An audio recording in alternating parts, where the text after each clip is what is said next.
महाराज जी, मैं रायबरेली जिले के प्रसिद्ध शिव मंदिर का प्रधान पुजारी हूँ।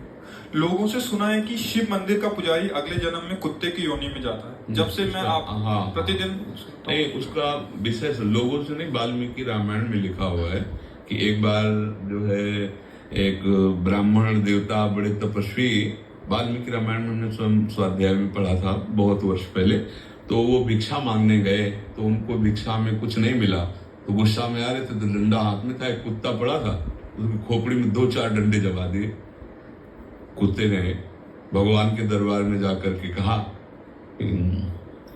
प्रभु मेरी क्या गलती थी, मैं तो श्वान हूं, मार्ग में ही तो पड़ा रहूंगा ना। इन ब्राह्मण देवता ने बिना किसी कारण के मुझे 4-5 डंडे मारे, देखो मेरी खोपड़ी में। भगवान तो सब जीवों की भाषा जानते हैं ना, तो भगवान ने कहा मेरे दरबार में ब्राह्मणों को दंड नहीं दिया जाता, आप ही निश्चय करो कि इनको क्या दंड दें। उनका प्रभु यहाँ का जो बहुत श्रेष्ठ कलिंजर पर्वत है, उसमें जो आश्रम है उसका इनको महंत बना दीजिए। बोले तुम तो दंड दे रहे हो या वरदान दे रहे हो? बोले प्रभु मैं पूर्व में महंत ही था, इसीलिए मैं आपको कह रहा हूँ कि जब महंत बनेंगे ना और मनमानी आचरण करेंगे और भगवत अर्पित बिना किए जो भगवान के लिए आता है वो खाएंगे तो कुत्ता बनेंगे, तो हमारे जैसा इनको भी पता चलेगा कि श्वान योनि में कितना कष्ट होता है। इसका रहस्य आप समझ पाए? इसका रहस्य ये है कि जो भगवान के अर्पित करने के लिए आता है, वो आप शिव मंदिर की केवल बात नहीं है, किसी भी मंदिर की बात है। ब्रज के भक्तों में चरित्र आता है।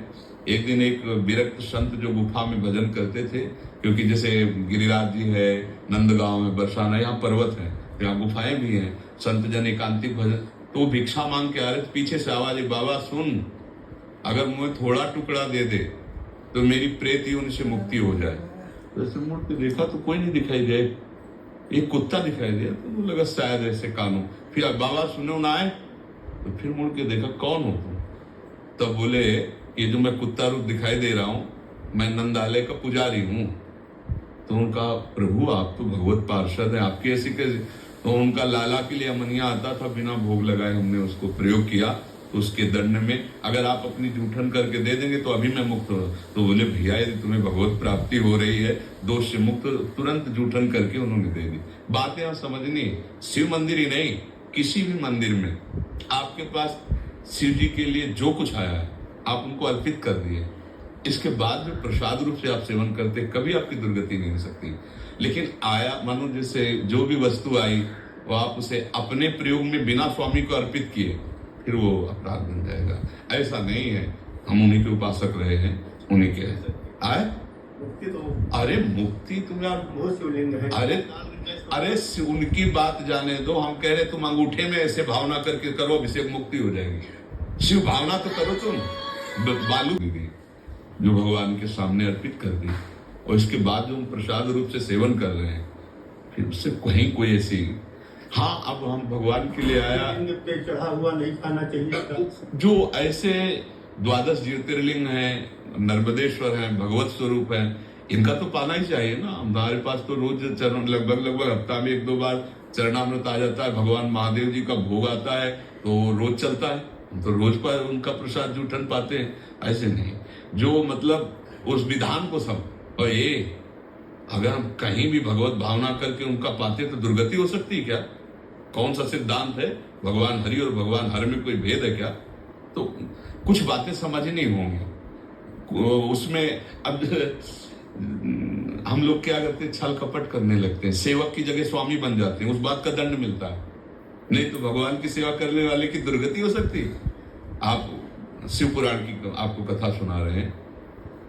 एक चोर गया भगवान शिव के मंदिर में, अब वो बेचारे के पास खाने के लिए नहीं था, तो सोच रहा था क्या करूं, कैसे करूं। ये शिव पुराण की कथा है।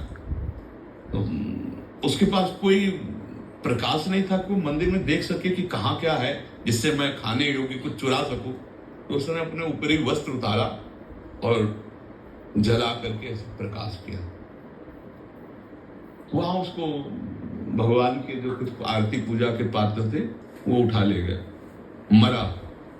जब मरा तो भगवान शिव के मंदिर में एक कुछ मिनट प्रकाश करने के प्रभाव से उसको भगवान शिव के सामने पेश किया गया। यमराज ने भगवान शिव के सामने कि आपके मंदिर केवल इतना ही पुण्य, वो पुण्य नहीं है, वो तो चोरी के लिए प्रकाश, वो एक कुबेर बना, पढ़ के देख लेना, शिव पुराण में लिखा है। शिव पुराण में जब उसको भगवान शिव ने कहा इसको राजा बनाया जाए, तब उसकी स्मृति जागृत हुई कि एक वस्त्र को जलाने के प्रकाश से मुझे राजा पूरे नगर में शिवालय होना चाहिए और हर शिवालय में अखंड घी का दीपक होना चाहिए। उसके परिणाम स्वरूप कुबेर पदवी में आज भी बैठे हुए भगवान शिव के मित्र बने। यार भगवान शंकर जैसा उदार दाता और उसकी सेवा करने वाला नरक को प्राप्त कुत्ता बने, कहाँ की बातें पढ़ ली, किससे सुन ली। अब जब बातें रहस्य में नहीं आ रही, हम फिर भी कह रहे स्वामी नहीं बनना है। स्वामी के लिए जो वस्तु है एक बार सामने उनको अर्पित करो और इसके बाद प्रसादे सर्व दुखा नाम हानि रस्सी उपजाते। अरे यार कैसी बात, मतलब यही समझना होने पर फिर तो जितने शिव मंदिर है, जितने शिव पूजा करने वाले, फिर तो हमारी तो शिव पूजा से ही उन्नति हुई है। हम शिव पूजा से ही आज जो कुछ प्राप्त कर पाए हैं, तो हम कैसे बात मान लेते हैं। आज भी हम उनका चरणामृत लेते हैं। और शिव जैसा हरि भक्त कौन और हरि जैसा शिव भक्त कौन? शिव जैसा हरि भक्त कौन? हनुमान जी बने राम जी के चरण है। देखो गंगा धारण किए हुए तो श्री कृष्ण का चरणामृत है ना, और भगवान हरि रामेश्वर की स्थापना कर रहे हैं और वो कह रहे हमारे गुरु है, हमारे इष्ट है। इसलिए भाई व्यर्थ की कल्पनात्मक बातों में नहीं जाना चाहिए। जो शास्त्र में लिखा है उसका कुछ रहस्य होता है, वो बिना भजन के नहीं समझ में आता। शास्त्र तिजोरी है और जहां तिजोरी होती है वहां भूल भुलैया के कई मार्ग रखे जाते हैं कि वहां तक असली आदमी पहुंच पाए, नकली ना पहुंच पावे। तो शास्त्रों का रहस्य बिना तत्वबोध हुए या भजन किए नहीं समझा जा सकता। उसमें लिखा है उत्तर की तरफ, लेकिन घूम के वहीं से पश्चिम की तरफ जाना है तब वस्तु मिलेगी। अब वो अनुभवी है नहीं तो उत्तर की बात केवल करता रहेगा, पश्चिम को मुड़ने वाली पता ही नहीं।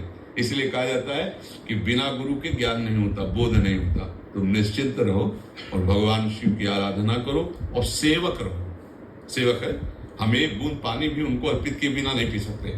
बस तुम्हारी जय हो जाएगी, कोई पराजय नहीं कर सकता। और जहां हम स्वामी बन जाते हैं प्राय, क्योंकि प्रभु कुछ बोलते तो है लैला, तो लगता है कि अजय आया कि आप ये चढ़ा दीजिए, प्रभु को आप दे दीजिए। बिल्कुल भाई ये अब हमारे बाप की वस्तु हो गई, क्योंकि हमारे स्वामी है ना प्रभु, अब उनके चरणों में अब हमारा सेवक अधिकार इन्हीं से चल रहा है। समझ रहे ना। और अगर ये हुआ कि भाई हाँ ठीक है, अब इसका हिसाब तुम्हें देना पड़ेगा, तुम्हारी जेब में गया ना, अब तुम्हें हिसाब देना पड़ेगा। ऐसे हर एक वस्तु, बस ये सावधानी हट गई तो गिर जाओगे, नहीं किसी की ताकत नहीं कि गिरा दे। भागवतिक जीवन निर्वाह के लिए फिर कोई परेशानी नहीं।